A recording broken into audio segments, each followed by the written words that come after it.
Sveikas, mielas klausatinklis. Sveikinamės su jumis iš Lagalio miško. Ir dabar jūs pamatysite, kaip kandidatai iš 3 kraštų švenčia velykas ir dažo kiaušinius. Jums reikės puodo, kiaušinių, senų kojinių, siūlo ir viso, ką galima rasti miške. Imame kojinę, įdedame į ją kiaušinį ir pridedam įvairiausių žalumynų, kad kiaušinis būtų gražesnis. Sudėję visus žalumynus, paimsime siūlą ir apvyniosime kiaušinį, kad jis laikytųsi tvirčiau.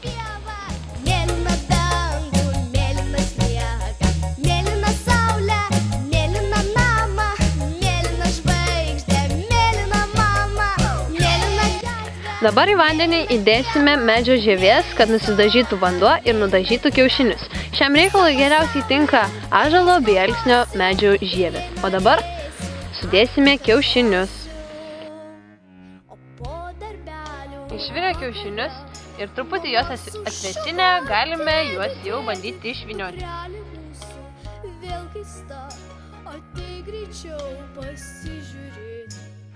Išvynioję kiaušinius, pamatėme, kad nuo kojinės ir nuo žievės kiaušiniai nusidažė violetiniai. Su šventom Velykom! Mėlyna jūra, mėlyna pieva, mėlyna